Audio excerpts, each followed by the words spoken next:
This is Mama Lucy, and it's getting to be Christmas time here in Tennessee. It's a cold day here in East Tennessee, so I was sitting here by the wood stove, and I wanted to read one of my favorite Christmas stories about Christmas in the mountains. It talks about picking the tree for the church, and it reminds me of after World War II, and it reminds me of back home in the little church I grew up in. There's a banner on the wall that has a star on it for every man who went and served from our little valley there in World War II, and all those men represented on that banner came home from World War II, even my granddaddy. So this story kind of reminds me of that, and I wanted to share it with you today.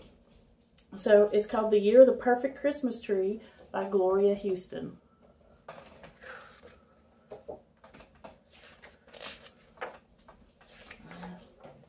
It was getting toward Christmas in the valley of Pine Grove.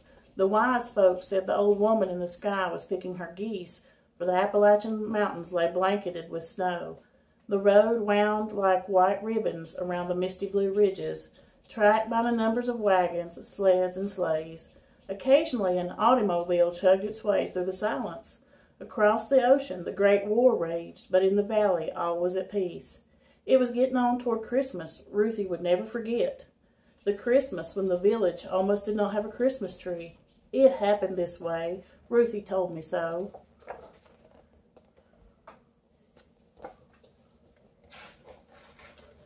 "Come on, pretty young'un," Papa said one day early in spring. "It's time to choose the Christmas tree for the church." "But Papa, Christmas will not come for a long while," said Ruthie. "The service trees are just now in bloom.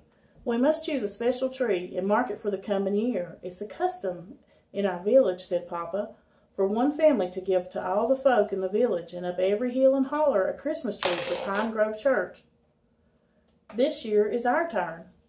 Some years a timbering man will give a fat round laurel with the northy coves, and the kind the outlanders call rhododendron. Other years the holler folk may bring a cedar to spread its fragrance throughout the village church." "What kind of tree shall we have, Papa?" said Ruthie. "We shall have a balsam Christmas tree, my pretty young'un," said Papa. "The balsam grows up rocky crags where only the venturous of man may go. The balsam is a perfect tree. It grows up high, near to heaven."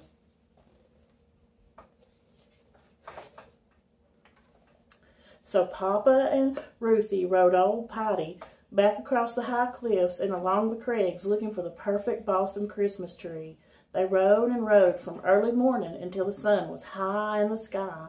Finally they saw it, growing on the edge of a high cliff on Grandfather Mountain, alone with no other trees around it. Its green color was dark and rich. It was perfect shape and size, and its tip-top pointing up to heaven. "This will be our perfect Christmas tree," said Papa, "and as is the custom, the self-same year you shall be the heavenly angel in the village Christmas play.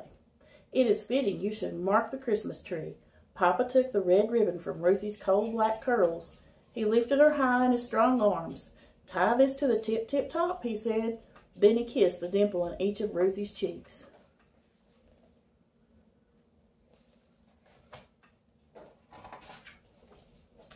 The summer came, and Papa was called away to be a soldier. He went to fight in the war far across the sea.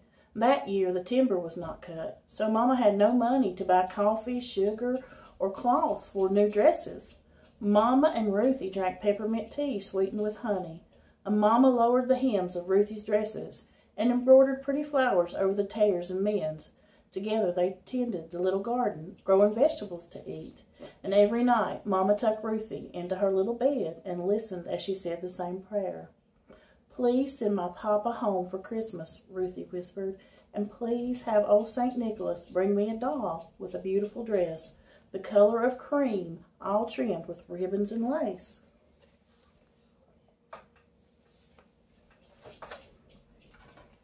One day that fall, when the dried corn stalks rustled in the breeze, a package came from Papa. It was soft silk stockings for Mama and blue satin hair ribbons for Ruthie. There was a letter, too. "I'll be home for Christmas," the letter said. "The war is finally over. The armistice was signed today. The days passed. Each day Ruthie ran home for school as fast as a deer that fed by the stream. "Is Papa home?" she called as she ran up the steps. But every day Mama said, "Not today. Maybe tomorrow. He'll come on the Tweetsy train." The days passed, and Ruthie listened for the squeaky whistle of the little train the mountain folk called Tweetsy, as it chugged through the valley and up the mountainside.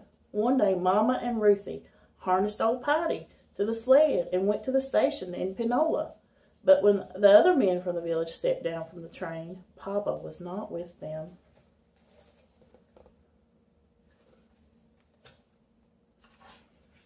Soon there was only one more day until Christmas Eve.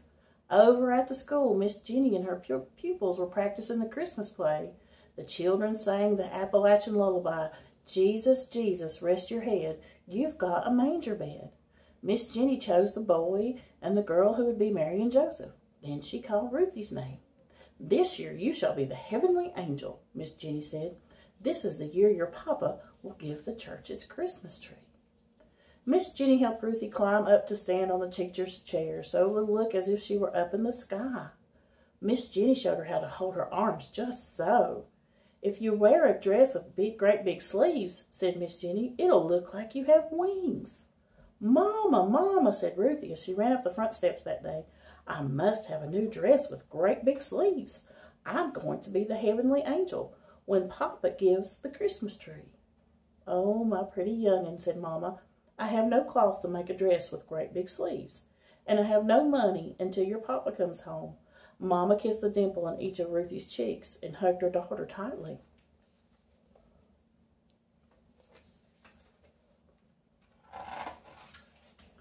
That night, the preacher from Pine Grove Church knocked on the door. "Tomorrow is Christmas Eve, Miss Green," he said, "and Tom is not yet home from the war.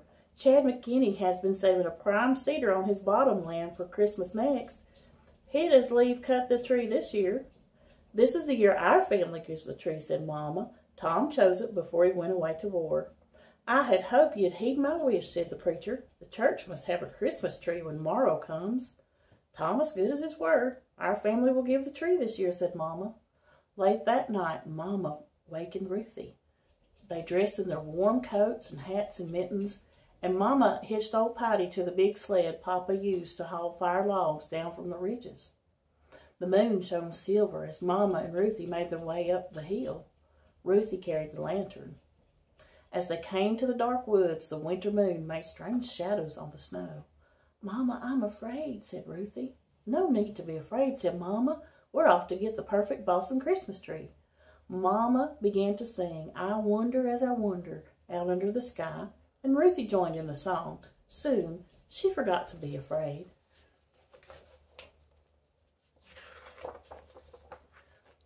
Mama and Ruthie led old Patty and the sled up the hills and across the ridges, but they could not find the perfect balsam. "Papa says the balsam grows high on rocky crags up near where only the venturesome man will go," said Ruthie. "The rocky crags," said Mama. "We have a long climb ahead." Slowly they led old Patty along the ridge to the highest crag on Grandfather Mountain.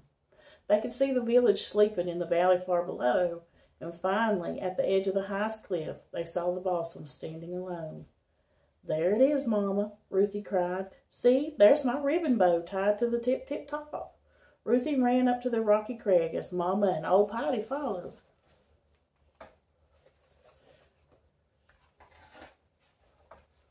The blade of Papa's axe shone in the moonlight as Mama lifted it high. Thwack, crack! The sounds echoed through the rocks and hills. Then Mama picked up the saw and said, "Take hold of that end, my pretty young'un. Pull as hard as ever you can." Mama pulled, Ruthie pulled. Pull, pull. Back and forth until the perfect balsam Christmas tree fell softly into the snow.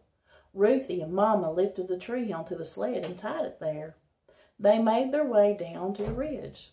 "I saw 3 ships come sailing in on Christmas Day in the morning," they sang. And through the soft snow they led old Patty to the church. Together they lifted the perfect balsam Christmas tree from the sled and stood in the corner near the belfry wall. Just as the sun was rising over Doe Hill, they hurried home.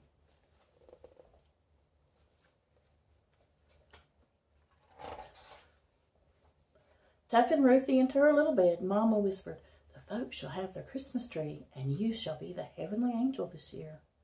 Ruthie fell fast asleep, but Mama sat long by the firelight, sewing as fast as her nimble fingers could move. First, she cut the ribbons and lace from a wedding dress the color of cream, and from it she fashioned a smaller dress with flowing sleeves. Then she took a soft silk stocking and stuffed it with lamb's wool, and stroked it until it was smooth and round, and she embroidered it with 2 blue eyes and little black curls, and made a dimple in each cheek. From the scraps of Ruthie's dress, she made a tiny dress just like it, all trimmed with ribbons and lace, and she dressed the stocking doll in the tiny dress.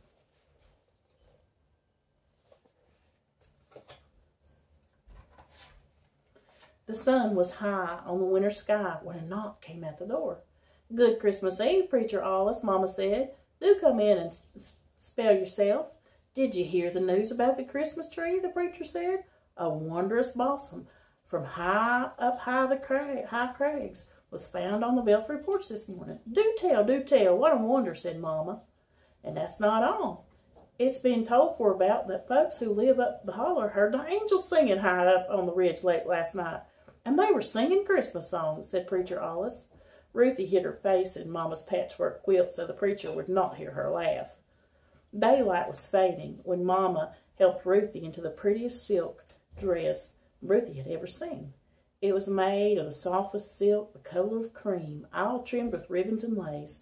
It had long, flowing sleeves. "If you hold your arms just right so," said Mama, "it will look like you have wings."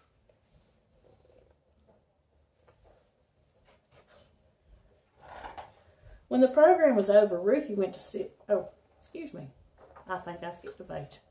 At the church, the ladies of the valley had decorated the perfect balsam Christmas tree. Reflections of the tiny red candles in their shiny holders fastened to the tips of the branches shone in the windows. Tied to the lower branches of the tree were presents wrapped in pretty paper, and on the tip top was a tiny angel.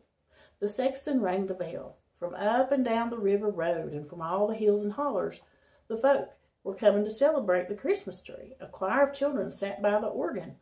The 3 kings waited outside the belfry door. Behind the bedsheet curtains, Mama helped the little Mary put her doll in the bed, the manger straw, and Ruthie climbed up and stood on the preacher's big chair. The ladies pushed the bedsheet curtains back, and Ruthie could see herself in the dark church windows. She was careful to hold her arms just so. In her beautiful dress, it looked as if she had wings. "Behold, I bring you good tidings of great joy," said Ruthie, the heavenly angel.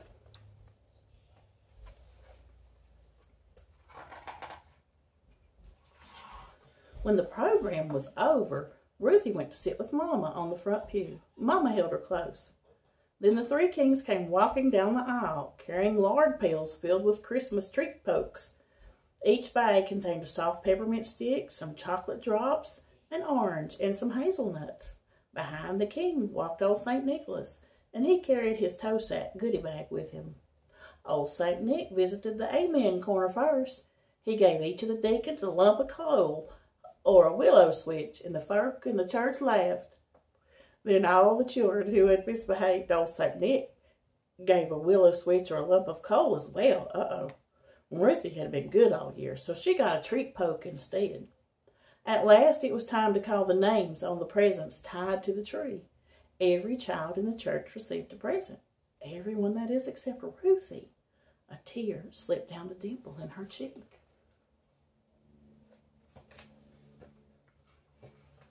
Then one of the kings reached to the tip top of the perfect balsam tree, and he lifted the tiny angel down. "Why, Ruthie," said old St. Nick, "this tiny angel looks just like you." And it did. The tiny angel was wearing a dress just like Ruthie's. It was made of the softest silk, the color of cream. It was trimmed with ribbons and lace, and the sleeves were long and flowing, and it looked as if she had wings. And the angel's curls were as black as coal, and she had a dimple in each cheek. Ruthie hugged the tiny angel and kissed its silky cheek, which felt just like the silk stockings Papa had sent to Mama.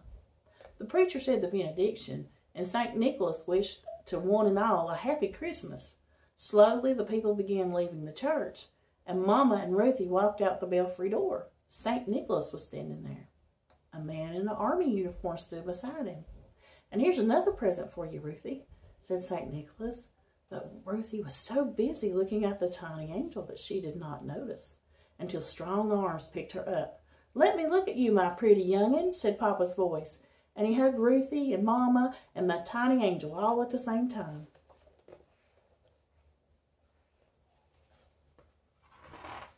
The village folk gathered around the church steps. Someone from the village began to sing, "Silent night, holy night, all is calm and all is bright." The folk in the village joined in, but Papa, Mama, and Ruthie and the tiny angel hardly heard. They just hugged each other some more. And since that time, every year for more than 60 years, a tiny angel has stood on top of that perfect balsam Christmas tree. She wears a dress of the softest silk, the color of cream, all trimmed with ribbons and lace. The sleeves are long and flowing, and it looks as if she has wings. The angel has coal black curls and a dimple in each cheek. That's how it happened, the Christmas of the heavenly angel and the perfect balsam Christmas tree. Grandma Ruthie told me so. Well, I hope y'all enjoyed the story, and if I don't talk to you again, I hope you have a merry and a blessed Christmas, and enjoy each other and those you love. Thank you.